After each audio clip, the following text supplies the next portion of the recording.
भगवान महावीर स्वामी की जय जय जय। संत श्रोमणी आचार्य भगवान विद्यासागर जी महाराज की जय जय जय। परम पूज्य महामना प्रमाणिक संत मुनिराज प्रमासागर जी महाराज की जय जय जय। परम पूज्य सागर जी महाराज की जय जय जय।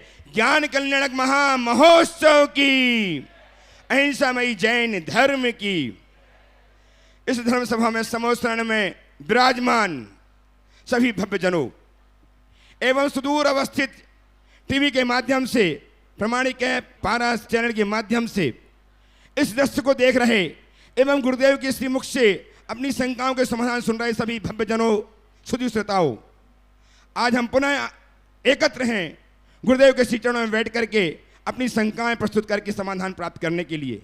एक गुरुदेव ऐसे गुरुदेव हैं जो आज गांधार पीठ में विराजमान हैं, जिन्हें जाना जाता है गुणात्मक प्रणेता, संकल्प समाधान प्रवर्तक, भावना प्रवर्तक एवं संपर्क समय के रूप में, जिनका नाम है परम पूज्य महामनुराज प्रमासागर जी महाराज। आइए इनके आशीर्वाद से हम अपने आप को आच्छादित करें, आशीष से लाभान्वित हों। अतः मेरे साथ उच्चारें, नमोस्तु महर्षि, नमोस्तु महर्षि, नमोस्तु महर्षि। आज गुरुदेव की परिक्रमा को साकार रूप देने के लिए अपनी उदारता का परिचय दिया है। गुणातन के संस्थापक सदस्य के रूप में जुड़ करके श्रीमान आज हमारे बीच में उपस्थित हैं गुरुदेव के चरण बंदन के लिए श्रीमान कन्हैया लाल जी सेठी, श्रोमणी शिक्षक गुणायतन। वे आए, गुरुदेव के चरणों की अभिवंदना करें, आशीर्वाद प्राप्त करें। कन्हैया लाल जी सेठी, औरंगाबाद, श्रोमणी शिक्षक गुणायतन आज गुरुदेव चरणों की वंदनार्थ उपस्थित हुए हैं। तालियां बजाकर अभिनंदन कीजिए इनका। ऐसा व्यक्तित्व जिनकी जितनी प्रशंसा की जाए थोड़ी हुआ करती है, ऐसा व्यक्तित्व आज गुरुदेव के चरणों में है। इनका अभिनंदन करें और गुरुदेव का ये नमन करके आशीर्वाद प्राप्त करेंगे। साथ ही आज उपस्थित हैं सम्मान करने के लिए मैं आमंत्रित कर रहा हूं दिगंबर जैन समाज के अध्यक्ष श्रीमान विजय जी गोधा साहब एवं महामंत्री जी भी आ जाएं और इनका सम्मान करके धनबाद नगर की गौरव की महिमा को वृद्धिमंत करें। आइए कीजिए सम्मान की।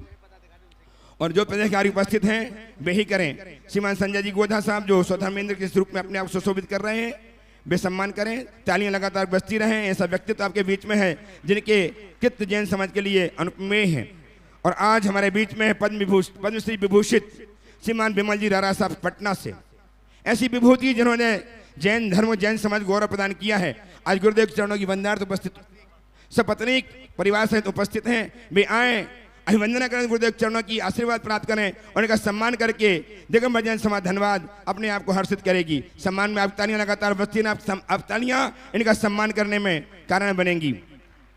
आज गुरुनाथन की परिकल्पना को पूर्ण करने के लिए अपनी उदारता का परिचय दिया है श्रीमान चक्केश कुमार जी, श्रीमती हेमलता जी, श्रीमान अमित जी, प्रीति जी जैन, प्रखर महाराज जैन एवं सभी उनके चक्रेश जी की बेटी दमादों ने ये आए, गुरुदेव चरणों की अभिवंदना करें, आशीर्वाद प्राप्त करें। वहीं से करेंगे ना, रुकिए चक्रेश जी, एक सम्मान चल रहा है। आपकी करतलध्वनि लगातार चलना चाहिए। ये अतिथियों का सम्मान यहाँ पर आपकी धरा पर किया जा रहा है। चक्रेश जी अपने पूरे परिवार के साथ आगे बढ़े, गुरुदेव चरणों की अभिवंदना करें पूरा परिवार और इनका सम्मान करने के लिए गुणायतन के श्रोमणी संरक्षक श्रीमान अनिल जी, अमित जी जैन दुर्गापुर, अमिता जी जैन दुर्गापुर, श्रोमणी संरक्षक श्रीमान कन्हैया लाल जी सेठी, श्रोमणी संरक्षक गुणायतन, और श्रीमान संजय जी गोधा ट्रस्टी गुणायतन, इनका सम्मान कर पूरे परिवार का सम्मान करेंगे। सपत्नीक आ जाए, श्रीमान संजय जी गोधा, श्रीमान अनिल जी, चक्रेश जी जो कि आज राजा श्रेयांश के रूप में भी थे और युगल मुनिराजों का सौभाग्य भी उनके लिए आहार दान का मिला है और आज भी गुणायतन परिवार से जुड़ रहे हैं ट्रस्टी के रूप में। एक बार पूरे परिवार का जोरदार करतलध्वनि से सम्मान कीजिएगा। श्रीफल समर्पित करें और चक्रेश जी का सम्मान करेंगे हमारे ट्रस्टी संजय जी गोधा से, संजय जी गोधा धनबाद से। आइए। कन्हैया लाल जी सेठी औरंगाबाद से श्रोमणी संरक्षक पधारिएगा। आज जो ट्रस्टी के रूप में जुड़े हैं उनका सम्मान करें मेमेंटो दे करके। अनिल जी अमिता जी भी आ जाए, सम्मान करें पूरे परिवार का। अमिता जी दुर्गापुर से। आपकी तालियां लगातार बजती रहे, तालियां लगातार बजते हैं। ऐसा व्यक्तित्व चक्रेश जी जैन जो अनंत मुनि भक्त हैं, आज गुणायतन के संस्थापक सदस्य के रूप में जुड़कर अपने जीवन को धन्य कर रहे हैं। इन्होंने अपनी अर्चना को आज स्वर्णिम बनाया है, बहुत बहुत साधुवाद। साथ ही आज श्रीमान सत्येंद्र जी जैन परिवार को मेमेंटो प्रदान करेंगे। हमारे शिरोमणि संरक्षक कन्हैया लाल जी को साथ में ले लें। अनिल जी भी, कन्हैया लाल जी, संजय जी और श्रीमान अनिल जी इस सम्मान कर रहे हैं। तालियां लगातार बजती रहे आपकी। बंधुओं तालियां लगातार एक गुणायतन परिवार से ट्रस्टी के रूप में जुड़ रहे हैं और पहले से भी बहुत सक्रिय हैं। इनका बहुत सहयोग है गुणायतन के हर कार्य में और सेवायतन के कार्य में भी, सेवा में भी बहुत आगे हैं चक्रेश जी। और सेवायतन के पहले संस्थापक महामंत्री के रूप में भी आपने सेवाएं प्रदान की हैं। एक बार पूरे परिवार की जोरदार करताध्वनि से हम अभिवंदन करें। बहुत बहुत साधुवाद। इसी क्रम में आज धनबाद से ही अपना स्थान ग्रहण करें। सत्येंद्र जी, सविता जी जैन, नितिन जी, तनु जी जैन और इनके भाई बीरेन जी, शशि जी, राकेश जी, सीमा जी, अभी का नायसा, और इन्होंने अपने आप को गुणायतन से संबद्ध किया है। गुणायतन के ट्रस्टी के रूप में पूरा परिवार आ जाए, गुरुदेव के चरणों में अर्पित करें, श्रीफल आशीर्वाद प्राप्त करें। और इनका सम्मान करने के लिए संदीप जी, अजित तोतका जी जयपुर से, जैन ट्रस्टी गुणायतन धनबाद एवं श्रीमान अजीत जी, शशि जी तोतका जयपुर ट्रस्टी गुणायतन ये भी आए, सम्मान करके गुणायतन के गौरव को संवर्धित करें। श्रीमती कुसुम जैन, कुसुम जी, सुरेंद्र जी जैन धन्यवाद, ये भी सम्मान करने के लिए पहुंचे। आपकी तालियां लगातार बजते हैं। आपके 20 से एक सदस्य बने हैं, ऐसे व्यक्तित्व हैं जिन्होंने अपने गुणायतन को जोड़ करके धन्य किया है। आज तालियां लगातार बजती रहे आपकी। और अब मैं इस कार्यक्रम को, शंका समाधान कार्यक्रम को बड़े आदर के साथ समर्पित कर रहा हूं बाल ब्रह्मचारी दसम प्रतिमाधारी भैया अशोक जी को। वे इस कार्यक्रम को, शेष कार्यक्रम को गति प्रदान करें। बाल ब्रह्मचारी भैया अशोक जी।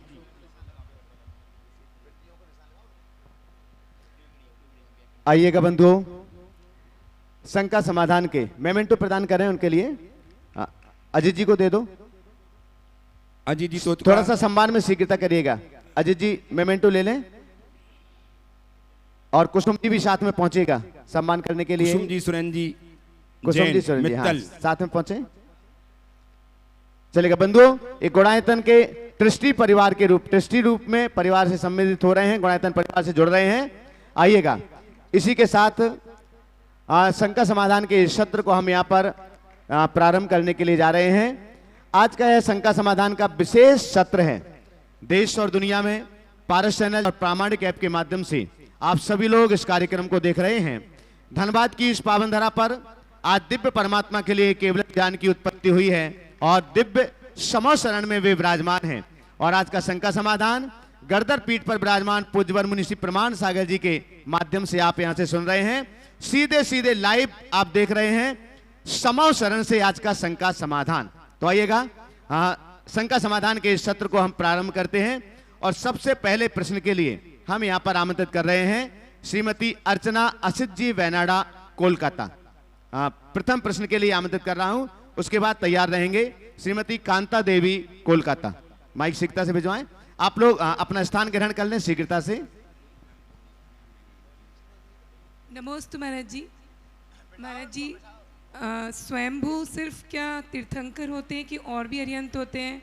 और तीर्थंकर प्रकृति का उदय तो 13वें गुणस्थान में है, फिर भगवान की सारे क्रिया पंचकल्याणक बहुत ही अच्छे रूप से होती है। और महाराज जी स्वयंभू हैं, दीक्षा गुरु नहीं है, मार्गदर्शक हैं। फिर और जो ये पंचम काल में जो मुनि होते हैं तो उनके भी दीक्षा गुरु होते हैं, तो फिर वो स्वयंभू क्यों नहीं होते? देखिए, तीर्थंकर तो स्वयंभू ही होते हैं, पर केवल तीर्थंकर ही स्वयंभू नहीं होते। स्वयंभू शब्द का अर्थ भी कह दूँ, स्वयंभू वो होते हैं जो बिना किसी दूसरे के उपदेश के तत्व ज्ञान प्राप्त करके वैराग्य को प्राप्त करते हैं। तीर्थंकर भगवंतों को कभी किसी के उपदेश की आवश्यकता और अपेक्षा नहीं होती, इसलिए वो स्वयंभू होते हैं। वे किसी दूसरे का अनुकरण भी नहीं करते, वे खुद अपना रास्ता बनाते हैं और चलते हैं, और उनके द्वारा बनाया गया रास्ता हम सबके काम में आता है। तीर्थंकर प्रकृति केवल ज्ञान के बाद ही उदय में आती है, लेकिन उस प्रकृति के साथ बंधने वाले अन्य कर्म जो हो वो उनके गर्भावतरण से पहले ही अपना प्रभाव दिखाने लगते हैं। इसलिए अरहंतों के लिए कहा ही जाता है पुण्य फला अरहंता। वे महान होते हैं, जन्म जन्मांतरों का पुण्य उनका संचित होता है, इसलिए ऐसा होता है। जहाँ तक पंचम काल में हम सब कमज़ोर मनोबल के लोग हैं और हमें किसी का मार्गदर्शन जरूरी है, आलम्बन जरूरी है, इसलिए हमें गुरुओं के मार्गदर्शन में चलने का ही विधान है। यहाँ स्वयं बुद्ध होकर के जीने का शास्त्र में कोई विधान नहीं है, गुरु के द्वारा ही दीक्षा अंगीकार करने का शास्त्रीय आदेश है। नमोस्तु महाराज जी। श्रीमती कांता देवी जी कोलकाता से आगे तैयार रहेंगे। सुभाष पूनम जी, CEO गुणायतन। द्वय गुरु के चरणों में मेरा और मेरे परिवार का बारंबार नमोस्तु नमोस्तु नमोस्तु। हे गुरुदेव, कल आपने भगवान के माता पिता को आजीवन ब्रह्मचर्य व्रत प्रदान किए। हे गुरुदेव, मेरी ये जिज्ञासा है कि कोई दंपति पहले से ही आजीवन ब्रह्मचर्य पालन करते हैं तो वे दंपति भगवान के माता पिता बनने के पात्र हो सकते हैं क्या? मेरे पास नहीं हो सकता। अब बहुत सारे लोग बना देते हैं। अब ये प्रतिष्ठाचार और जिनके सानिध्य में हो रहा उनके ऊपर निर्भर है, पर मेरा स्पष्ट अभिमत है जब ब्रह्मचर्य ले ही लिया तो माँ बाप कैसे बनोगे। इसलिए जिनका पूर्व से ब्रह्मचर्य रहता है उन्हें यह अवसर नहीं देते। चक्रेश जी की दावेदारी इसी में चले गई थी, वे पहले से व्रत लिए हुए थे, इसलिए वो वंचित रह गए। बहुत लोगों के साथ ऐसा होता है, पर मेरा अभिमत यही है कि ऐसा नहीं होना चाहिए। श्री सुभाष जी, सुभाष पूनम जी, CEO गुणायतन दिल्ली, आगे तैयार रहेंगे।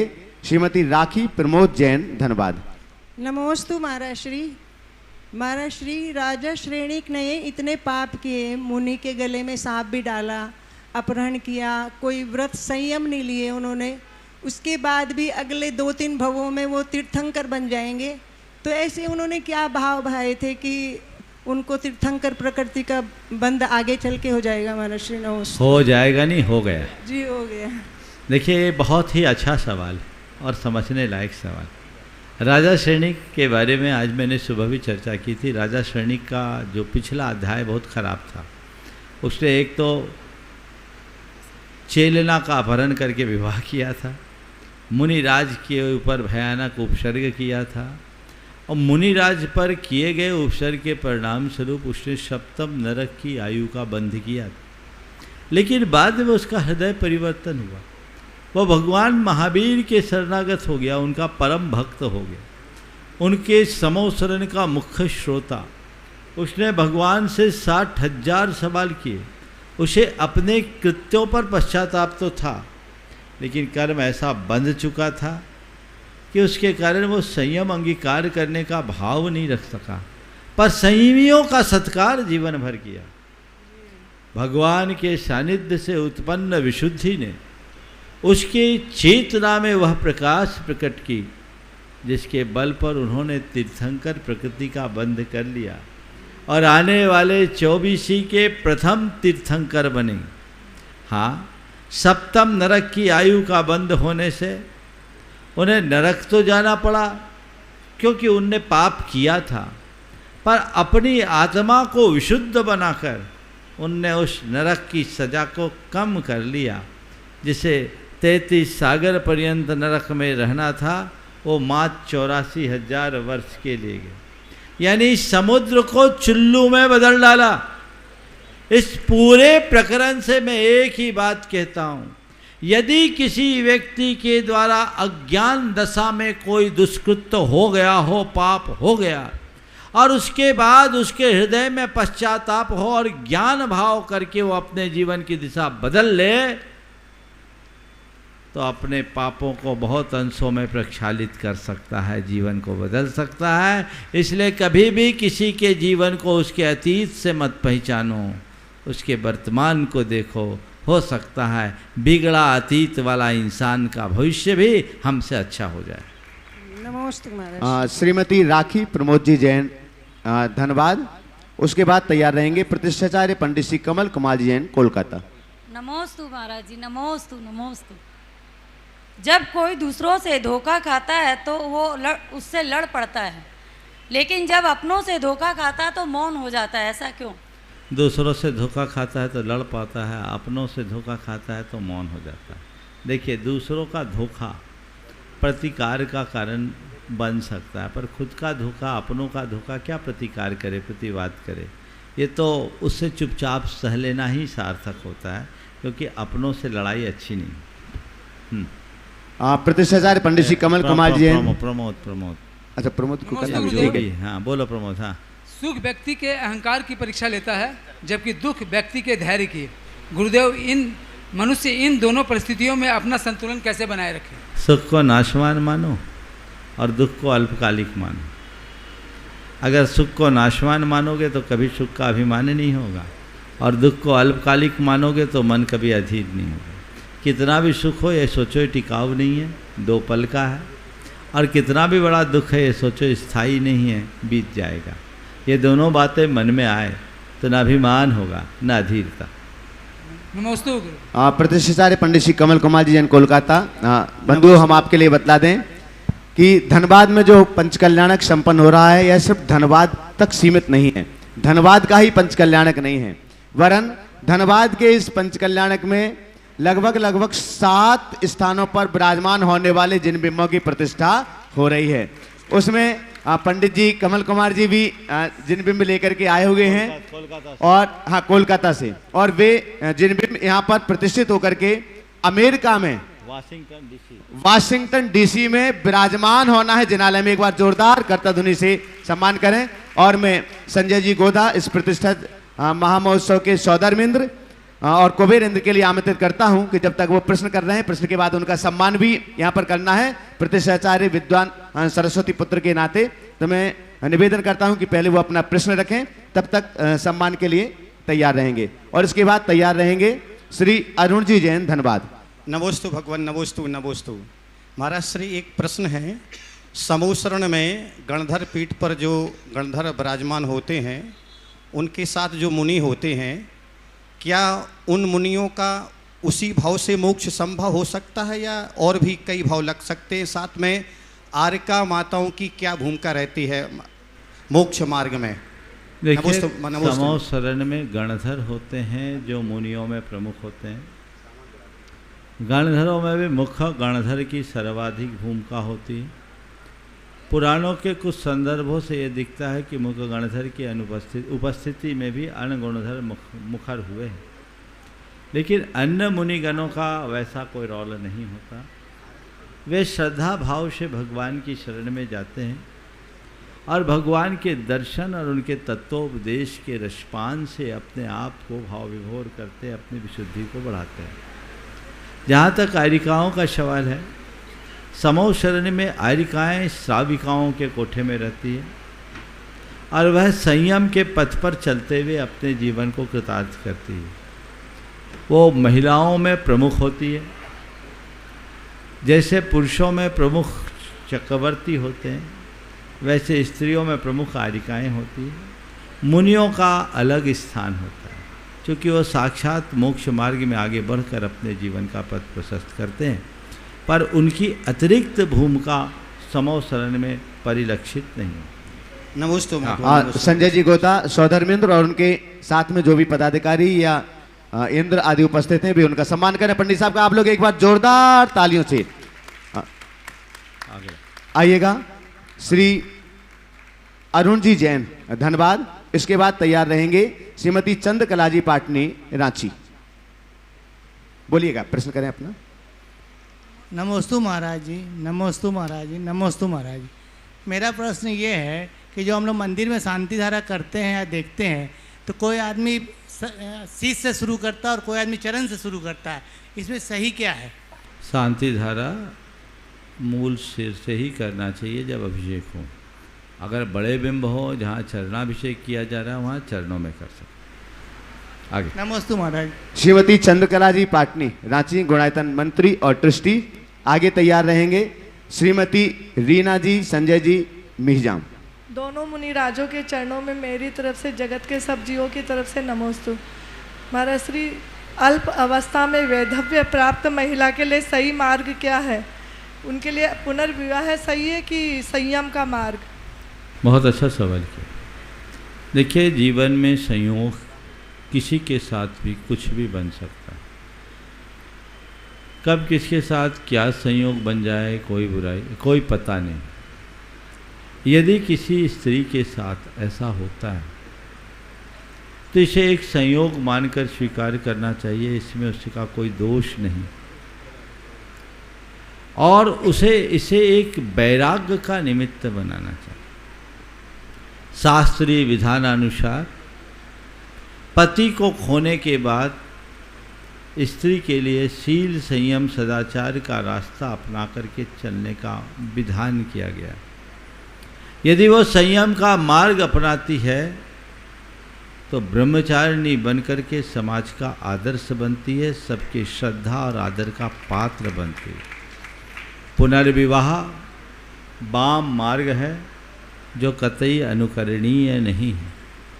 ये महान दोष का कारण है और शास्त्रीय विधानानुसार इस प्रकार के दोषप्रद कृत्य करने वाले के कई भाव खराब होते। इसलिए अच्छा आदर्श तो यही है। अब दूसरे तरह का चलन अपना रहे हैं, ये उचित नहीं। लेकिन एक जो और बीच का रास्ता, विवाह भी नहीं करे और संयम भी नहीं रखें, ये तो और महान अनर्थकारी है। हमें अपने इंद्रियों को वशीभूत करके शील, संयम, सदाचार का पालन करना चाहिए, बल्कि करना ही चाहिए। और समाज को भी ऐसी स्त्रियों को पूरी श्रद्धा और सम्मान देना चाहिए जिन्होंने वैधव्य को पाने के बाद भी संयम का रास्ता अपनाया, वाम मार्ग नहीं अपनाया। ये जो समाज का नकारात्मक दृष्टिकोण है कि अगर किसी स्त्री के पति का वियोग हो गया तो उसे अशुभ और अमंगल की दृष्टि से देखना, ये कतई अच्छी बात नहीं है। ये घोर अमानवीय कृत्य है। अगर किसी का पति चल बसा तो उसमें उसका क्या दोष? हमें तो उसके धैर्य की, उसके संयम की, उसके साहस की और उसकी श्रद्धा की सराहना करनी चाहिए कि पति को खो देने के बाद भी अपने एकाकी जीवन को पूरे पराक्रम के साथ जी रही। उसे अशुभ अमंगल की दृष्टि से नहीं देखना। ये हमारे मध्यकाल का कुपरिणाम है, जहाँ हमारे ऐसी स्त्रियों के लिए बीच बीच में धार्मिक आयोजनों में भी रोका टोका जाता है कि ऐसा न करे, ऐसा न करे। घरों में भी उनके प्रति इस तरह के नकारात्मक भाव होते हैं। ये कतई उचित नहीं है, ऐसा नहीं होना चाहिए, क्योंकि इस रवैये के कारण ही कई स्त्रियां हैं जो पुनर्विवाह कर लेना उचित समझती। ये उचित नहीं है। मार्ग यही है, वह संयम का मार्ग है, वो शील का मार्ग है, सदाचार का मार्ग है। विवाहिता स्त्री के पुनर्विवाह का हमारे लिए कोई शास्त्रीय मार्ग नहीं है। इनसे बचना चाहिए, चाहे वो वैधव्य को प्राप्त हो या वो परित्यक्ता हो। हालांकि हमारे यहाँ स्त्री के परित्याग का कोई विधान नहीं। हमारे शास्त्रों में या तो संन्यास है या विवाह है। तलाक तो हमारी संस्कृति का कलंक है। पर दुर्भाग्य है कि आज भी लोग इस तरह की प्रवृत्तियां करने लगे हैं, जो अच्छी बात नहीं है। हमें इनका ध्यान रखना चाहिए। श्रीमती रीना संजय जी मेहिजाम, गुणायतन। आगे तैयार रहेंगे श्री कन्हैया लाल जी सेठी, औरंगाबाद। नमोस्तु महाराज जी, नमोस्तु नमोस्तु नमोस्तु। मनुष्य से पर्याय एक अवसर है। यहाँ से उठे तो मोक्ष, चूके तो निगोद। तो हम अपना कल्याण कैसे करें? उठे तो मोक्ष, चूके तो निगोद। हम अपना कल्याण कैसे करें? अपने आप को पहचाने और जाने कि भाई चूक गए तो गए, हमें चूकना नहीं, उठना ही है। और जिसकी चेतना जाग जाती है वो उठ जाते हैं, जिसकी चेतना दबी हुई हो यहीं रह जाती। नमस्ते। श्री कन्हैया लाल जी सेठी औरंगाबाद से हैं। गुणायतन के मुख्य आधार स्तंभ में हैं, प्रारंभ से ही जुड़े हुए हैं और गुणायतन के शिरोमणि संरक्षक के रूप में हैं। आपके बाद तैयार रहेंगे ब्रह्मचारी संजय भैया जी, मुरैना। महाराज जी नमस्तु नमस्तु नमस्तु। महाराज जी मेरा प्रश्न यही है कि भगवान महावीर के अंतिम तीर्थ के मोक्ष जाने के बाद कितने गणधर मोक्ष गए, इसके बारे में पूछा था। भगवान महावीर के 11 गणधर थे और भगवान महावीर के मोक्ष जाने के बाद अनुबद्ध केवलियों में गौतम गणधर स्वामी, गौतम स्वामी, जम्बू स्वामी, सुधर्मा स्वामी और जम्बू स्वामी, ये 3 के मोक्ष जाने का विधान मिलता है, जिसमें गौतम स्वामी और सुधर्मा स्वामी गणधर थे। जम्बू स्वामी गणधर नहीं, सुधर्मा स्वामी के शिष्य थे। तो 2 गणधरों का स्पष्टोल्लेख दिखता है जो भगवान महावीर के निर्वाण के बाद मोक्ष गए। बाकी का कोई शास्त्रीय उल्लेख देखने में नहीं है। एक बार मैं चाहूँगा कन्हैयालाल जी थोड़े से खड़े हो जाए। इस उम्र में भी इनका उत्साह देखने को मिलता है। इनने अपना पूरा जीवन समाज के लिए समर्पित किया। इनकी 2 दिन पहले बहुत तबीयत खराब थी, लेकिन इन्होंने कहा मैं पटना गया, रामगढ़ गया, धनबाद भी आऊँगा, मुझे सब जगह जाना है। ये भाव लोगों को इनसे प्रेरणा लेनी चाहिए। एक बार जोरदार करतल ध्वनि इनके लिए कर दीजिए। चलिए। ब्रह्मचारी संजय भैया जी मुरैना से, बंधु आपके लिए बतला दें, संजय भैया मुरैना से यहाँ पर आए हुए हैं और वो भी धनबाद में होने वाले पंचकल्याणक में 5 जिनबिंब यहाँ पर प्रतिष्ठा कराने के लिए लाए हैं, जो मुंबई में विराजमान होना है। यहाँ से प्रतिष्ठित होकर के वह मुंबई में विराजमान होंगे। वे अपना प्रश्न रख रहे हैं। इसके बाद तैयार रहेंगे श्री अनिल जी अमिता जी जैन दुर्गापुर। हाँ, वो स्वयं प्रतिष्ठाचार्य भी हैं, लेकिन अभी उन्होंने अवसर तलाशा कि इस चातुर्मास लगने वाला है और प्रतिष्ठित करा करके विराजमान करना है, तो वो धनबाद में यहाँ पर इसलिए कहा धनबाद का है। पंचकल्याण के लिए धनबाद का नहीं है, लगभग 7 जगह पर स्थापित होने वाले, अकेले भारत में नहीं विदेश में भी स्थापित होने वाले जिन बिंबों की प्रतिष्ठा यहाँ पर हो रही है।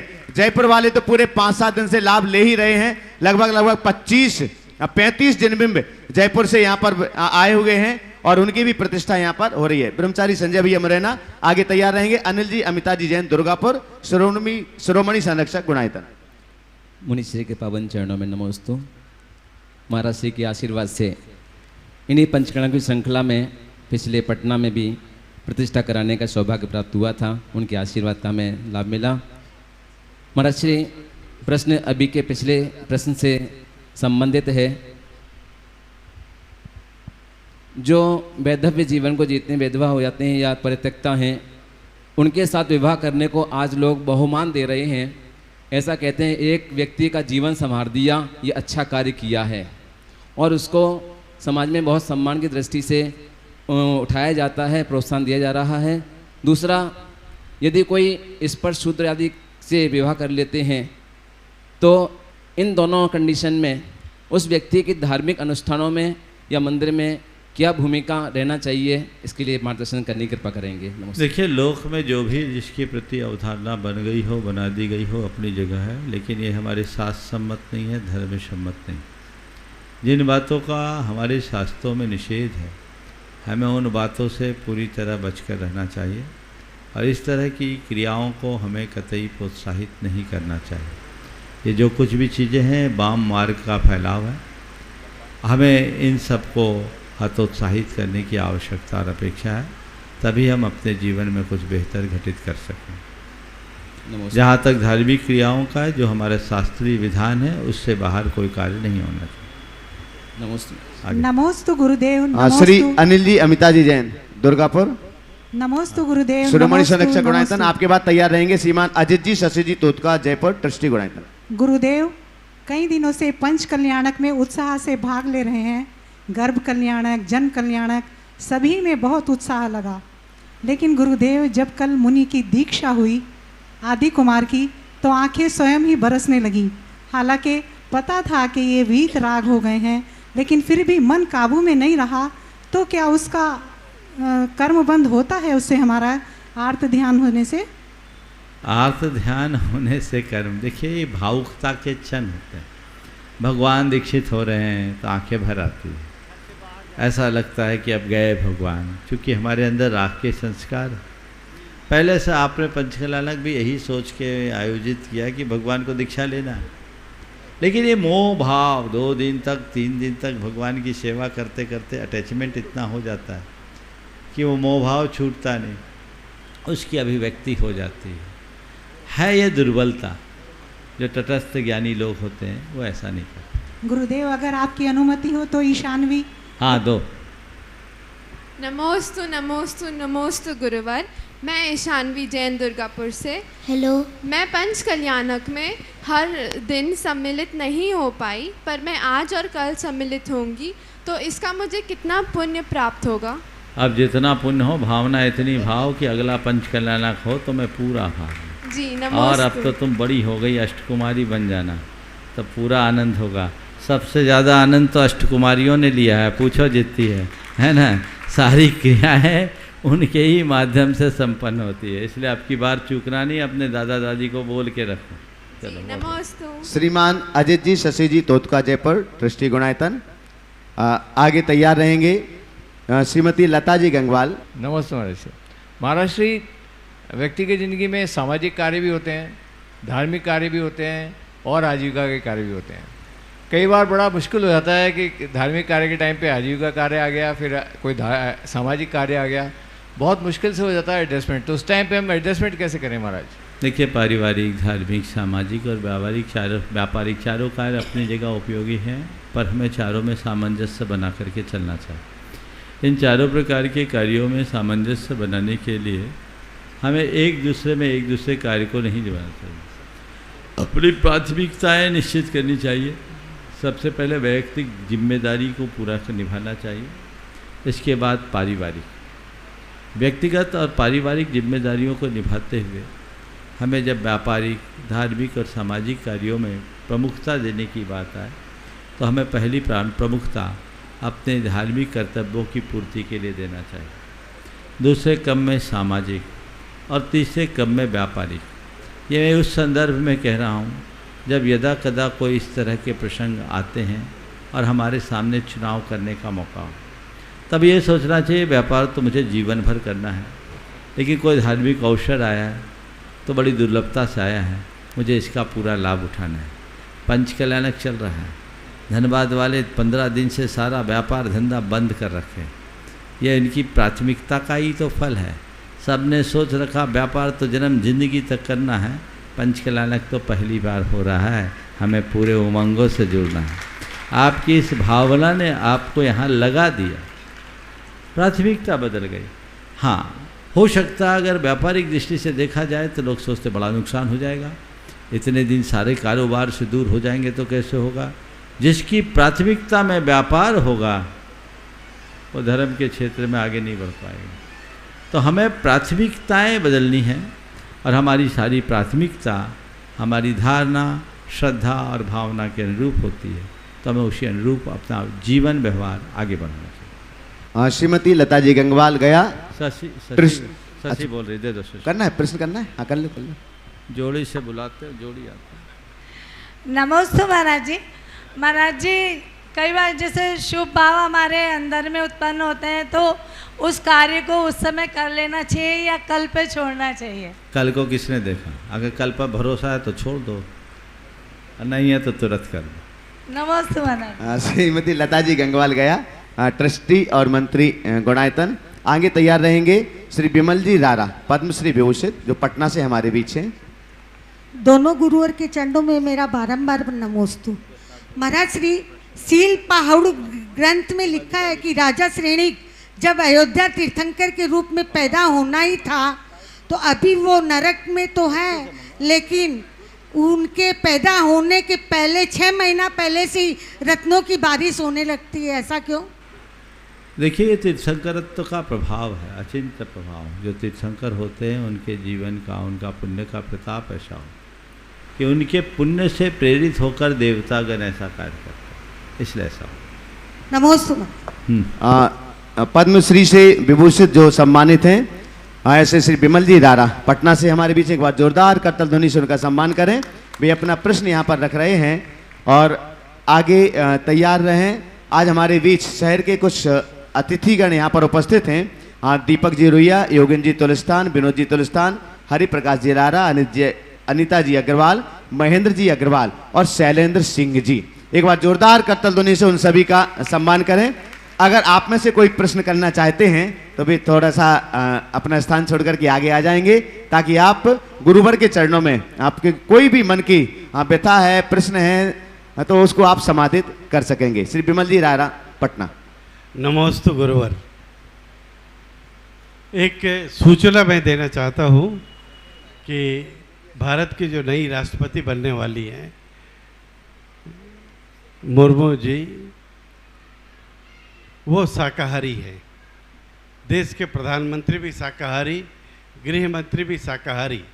और अभी एक रेलवे ने पहल की है कि दिल्ली से जाने वाली कुछ ट्रेनों में शाकाहारी भोजन वो अलग से देने वाले हैं। उसके लिए उन्होंने इस्कॉन के माध्यम से शाकाहार भोजन देने का एक प्रयास किया है। हम सब पूरे जैन समाज की तरफ से आज के जो रेलवे मंत्री हैं या IRCTC के जो सदस्य हैं, अध्यक्ष हैं, उनको पूरे जैन समाज की तरफ से मीडिया के माध्यम से उनको धन्यवाद प्रेषित करना चाहिए, ताकि पूरे देश के अंदर एक शाकाहार को लेकर, अहिंसा को लेकर, जीव दया को लेकर एक बड़ा संदेश जा सके। वर्षों से ये परेशानी हम सबों के साथ लगी हुई थी कि ट्रेनों का खाना हम जैनी नहीं खाते रहे। ये एक बड़ी बात होगी। तो आपके आशीर्वाद से, आपके संदेश से पूरे देश भर के लोगों को एक संदेश जाएगा।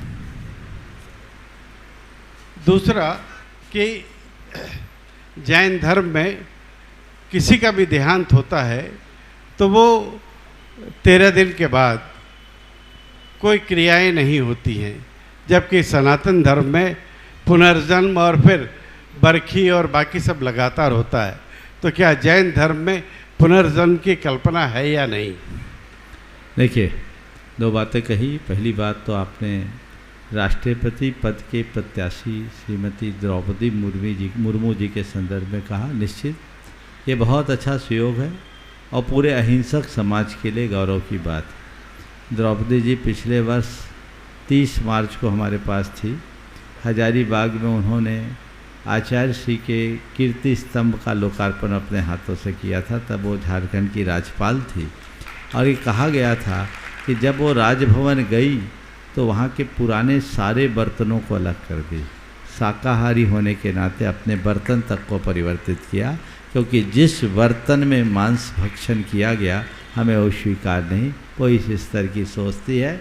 वाकई में यदि ऐसे लोग राष्ट्रपति जैसे पद से विभूषित होते हैं तो ये पूरे अहिंसक और शाकाहारी समाज के लिए गौरव का विषय है। रेलवे के इस उपक्रम की जहाँ तक बात है, बिल्कुल बहुत अनुकरणीय है और इसके लिए हमें उन्हें धन्यवाद तो देना ही चाहिए, साथ ही साथ उन्हें इस बात के लिए प्रेरित भी करना चाहिए कि अन्य ट्रेनों में भी ये व्यवस्था हो सके, ताकि सभी शाकाहारी अपने आस्था के अनुरूप जीवन जी सके। क्योंकि हमारी आस्था की सुरक्षा करना हम सबका मौलिक अधिकार भी है और सबकी अधिकारों की रक्षा करना सरकार का परम कर्तव्य। आपका जो सवाल है, क्या पूछा था आपने? मैंने पूछा था पुनर्जन्म को। हाँ, जैन धर्म में पुनर्जन्म की क्या मान्यता है? जैन धर्म पुनर्जन्म पर पूर्ण विश्वास करता है। आत्मा की शाश्वतता को स्वीकार करते हुए जन्म जन्मांतरों की गाथा जैन धर्म में मान्य है। पर जैन धर्म की एक स्पष्ट अवधारणा है कि हमारी मृत्यु आयु के क्षय से होती है और आयु का क्षय होते ही इधर मृत्यु होती है, तत्क्षण हमारा दूसरी जगह जन्म हो जाता है। इसलिए बीच में हमें कहीं फिरना नहीं पड़ता। यहाँ मरण हुआ, आगे जन्म हुआ और जन्म लेते ही हम नए शरीर का निर्माण शुरू। जैन धर्म में जन्म की तो मान्यता है, पर प्रेत योनि आदि की मान्यता नहीं। वैदिक परंपरा में ऐसी मान्यता है कि कोई व्यक्ति मर गया तो मरणोपरांत यदि उसकी आयु बची तो शेष आयु को वह प्रेत योनि में भोगता है और उसके कारण फिर बहुत तरह के कर्मकांड जुड़ जाते हैं। जैन धर्म कहता है ऐसा करने से कोई फायदा नहीं। जैन धर्म में श्राद्ध तर्पण आदि की कोई व्यवस्था नहीं। जैन धर्म कहता है जीवन भर श्रद्धा रखो तो श्राद्ध करने की जरूरत ही नहीं। और साफ कहना है कि राख को सींचने पर अंकुर नहीं होगा। मरने वाला मर गया, अब उसके नाम से तुम कर रहे हो तो न जाने कितने तर रहे हैं, पर उसको कुछ मिल रहा है ऐसा नहीं समझना। वो तो गया, जहाँ जन्मना था वहाँ जन्म गया, मरा उधर जन्मा, ये जन्म मरण का चक्र है। 10-12 दिन का जो शोक होता है केवल इसलिए क्योंकि किसी के साथ हमने जीवन बिताया, और जीवन बिताने के बाद अगर उसकी अचानक मृत्यु होती है तो हमारा मन उसे स्वीकार नहीं पाता। इसलिए सूतक बताया गया 12 दिन का। 13वें दिन से व्यक्ति अपनी सामान्य जिंदगी जीने का अभ्यास करे, और लोग तत्व ज्ञान के बल पर ऐसा कर ही लेते हैं। पर इस तरह के कोई कर्मकांड को और किसी तरह के आडंबर को जैन धर्म में मान्यता नहीं दी गई, न किसी को जिमाने की बात की गई है, न और कुछ बात की गई है। ये सब चीज़ों को जैन धर्म आडंबर मानता है।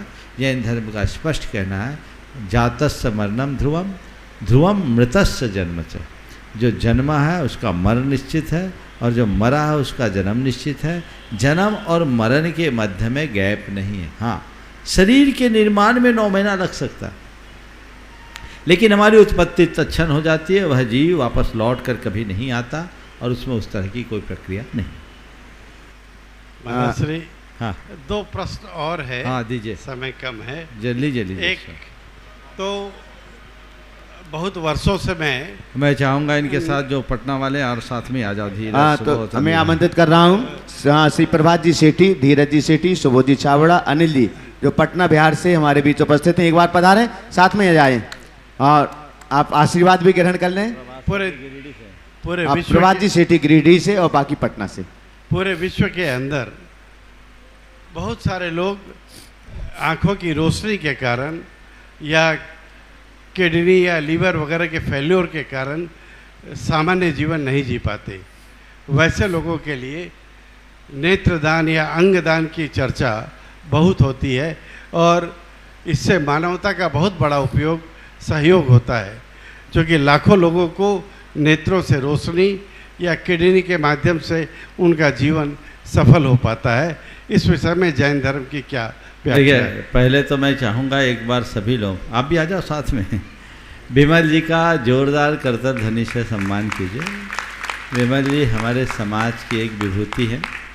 इन्हें पद्मश्री से अलंकृत तो किया ही गया, एक लंबे अंतराल के बाद पूरे पूर्वी भारत में किसी जैन व्यक्ति को ये अलंकरण मिला, और ये बहुत अच्छे समाज सेवी हैं, और दिव्यांगों का एक बहुत बड़ा अस्पताल अपने पटना में ये चलाते हैं, जो पूरी तरह निस्वार्थ भाव से संचालित होता है, जिसने इन्हें एक अलग पहचान दी, और उसी पहचान से इन्हें पद्म विभूषण के अलंकरण से अलंकृत किया गया।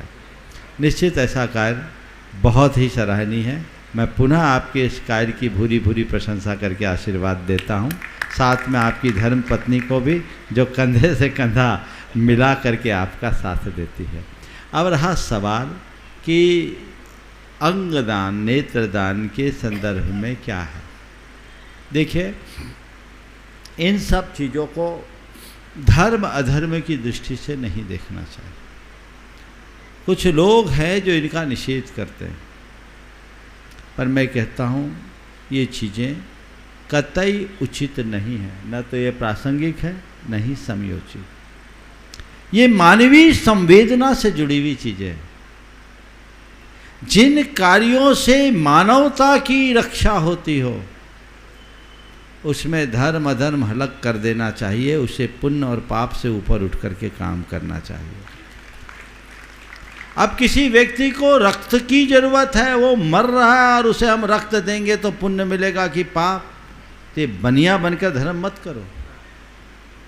ये देखो कि उस समय मेरे रक्तदान से उसका प्राण बच रहा है, तो मुझे इसके आगे कुछ नहीं सोचना। मरणोपरांत आदमी के शरीर का तो अंतिम संस्कार होगा, वो नष्ट भ्रष्ट हो जाएगा। यदि आपके शरीर के किसी अंग का किसी को लाभ मिल रहा है, या जीते जी भी आप अपने शरीर का कोई अंग जो अतिरिक्त है किसी को दे रहे, उसका जीवन बच रहा है, स्पष्ट दिख रहा है, तो इसका निषेध क्यों? तो मैं धार्मिक दृष्टि से क्या है इस बहस में ही नहीं पढ़ना चाहता। ये धर्म है या अधर्म, इसमें बुद्धि लगाना ही बेवकूफ़ी समझता हूँ। इसमें दिमाग ही नहीं लगना चाहिए। बस इसे विशुद्धतया मानवीय भावना से ओतप्रोत होकर के करना चाहिए, और जहाँ जैसी जिसकी प्रासंगिकता है अपना लेना चाहिए। जैन धर्म का निचोड़ यही है। और जो अगर इसके विषय में कुछ कहते हैं तो मैं उसे अतिवाद की दृष्टि से देखता हूँ, जो कतई उचित नहीं। एक प्रश्न और है। हाँ, लीजिए। हम लोग रोज मंदिर में जाते हैं, नमोकार मंत्र का जाप करते हैं, परंतु सच में कहा जाए तो नमोकार मंत्र का वास्तविक अर्थ हम लोगों के समझ में नहीं आता है, या परिवार को या जो भी बच्चे हैं किसी को नहीं आ पाता है। बार बार लगता है कि एक मंत्र है, एक आदत सी है जो मैं रोज़ बोलता हूँ। बहुत अच्छा सवाल है। सवाल बहुत साधारण है पर बहुत उपयोगी। ये बड़ी विडंबना है कि जिस मंत्र को हम रोज़ जपते हैं, जो हमारे घुट्टी के संस्कार में दिया जाता है, उसका अर्थ हमें पता है। दरअसल ये महामंत्र है और दुनिया के सर्व मंत्रों में सबसे विशिष्ट मंत्र है। नमोकार मंत्र का सीधा अर्थ है नमस्कार मंत्र। इसमें हम नमस्कार करते हैं।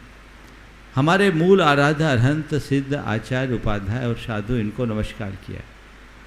इस महामंत्र को जैन धर्म के मूल मंत्र के रूप में जाना जाता है और इसकी 4 मौलिक विशेषताएं हैं। अरहंत, हम तो अर्थ तो जानते हैं, अरहंतों को नमस्कार हो, नमो अरिहंतानम, सिद्धों को नमस्कार हो, नमो सिद्धानम, नमो आयर्यानम, आचार्यों को नमस्कार हो, नमो वध्यायनम, उपाध्यायों को नमस्कार हो, और नमो लोये सबशाहुनम, लोक के सर्व साधुओं को नमस्कार हो।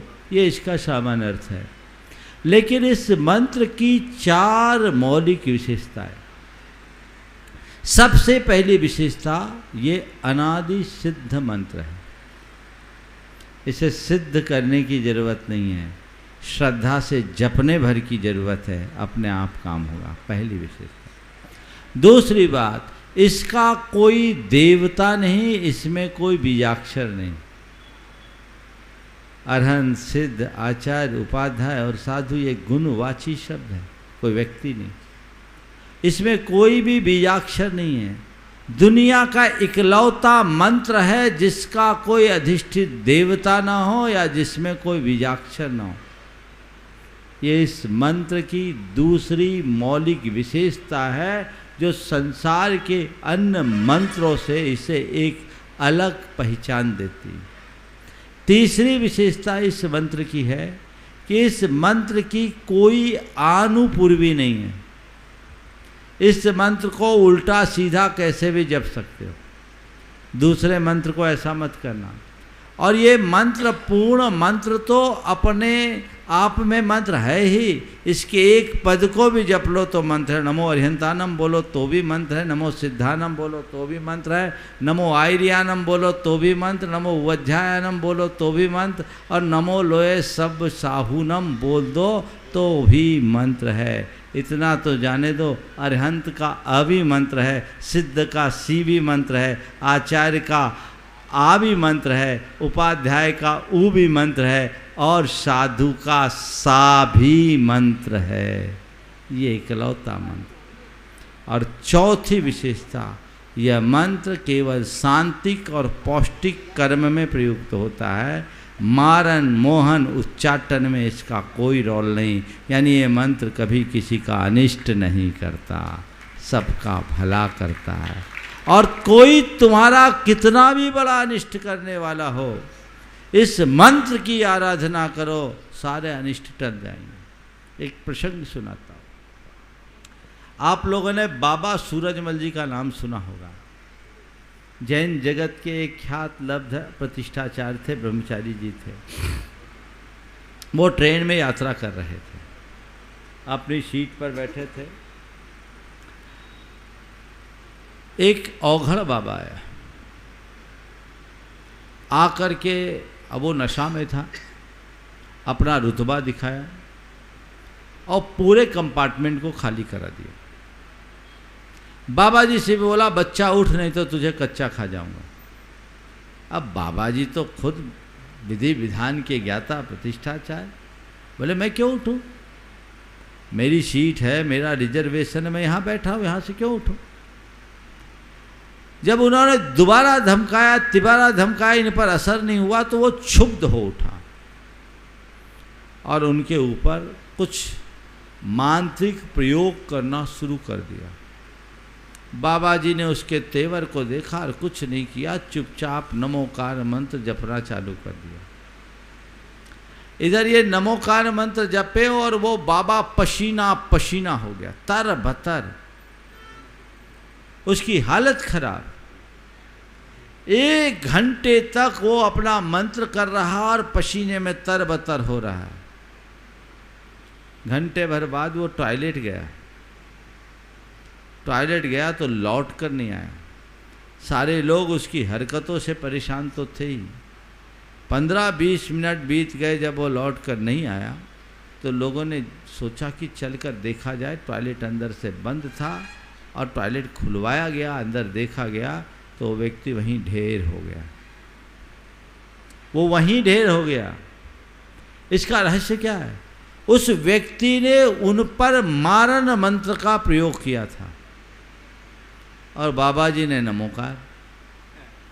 उससे ऐसा सुरक्षा कवच उनके चारों तरफ तैयार हो गया कि वो मंत्र रिवर्ट हो गया। और कहते हैं मारण मंत्र यदि रिवर्स हो जाए तो प्रयोक्ता पर अटैक करता है, वो अपने ही मंत्र का शिकार हो गया और मर गया। ये कहानी नहीं, ये घटित घटना है, आज से लगभग 40-45 वर्ष पुरानी। तो ये मंत्र है, इस मंत्र की अपार महिमा है, हमें इसे श्रद्धा से जपना चाहिए और इसका पूर्ण लाभ उठाने की चेष्टा करनी चाहिए। चलेगा, बहुत बहुत धन्यवाद। पटना से एक और पूछेंगे, धीरज। नमोस्तु महाराज जी, नमोस्तु महाराज जी, नमोस्तु महाराज जी। महाराज सम्यक दर्शन में चल, मल और अगाड़ दोष क्या कहलाते हैं? देखिए, सम्यक दर्शन में चल, मल, अगाड़ दोष हमारी दुर्बलता है। शांतिनाथ भगवान शांति के कर्ता, पारसनाथ विघ्न के हरता, ये अगाड़ दोष के अंतर्गत आता है। संकादिक मल लगने का नाम मल दोष है। और हमारी श्रद्धा का अस्थिर होना चल दोष है। जैसे बूढ़े के हाथ में लाठी होती है तो लाठी ऐसे कपते रहती, छूटती तो नहीं है, बस ऐसी चंचलता जो सम्यक दर्शन में होती है वो चल दोष का। चलिए, आप श्रीमती अनीता अग्रवाल जी है, यहाँ पर जो मानसिक विकृति के बच्चे हैं उनका एक स्कूल चलाती हैं, पहला कदम स्कूल का नाम है, और उसके माध्यम से सैकड़ों बच्चों को आप पालती है। अभी उन बच्चों के माध्यम से उनको रोज़गार भी इन्होंने 4-5 जगहों पर केंद्रित करके शुरू किया है।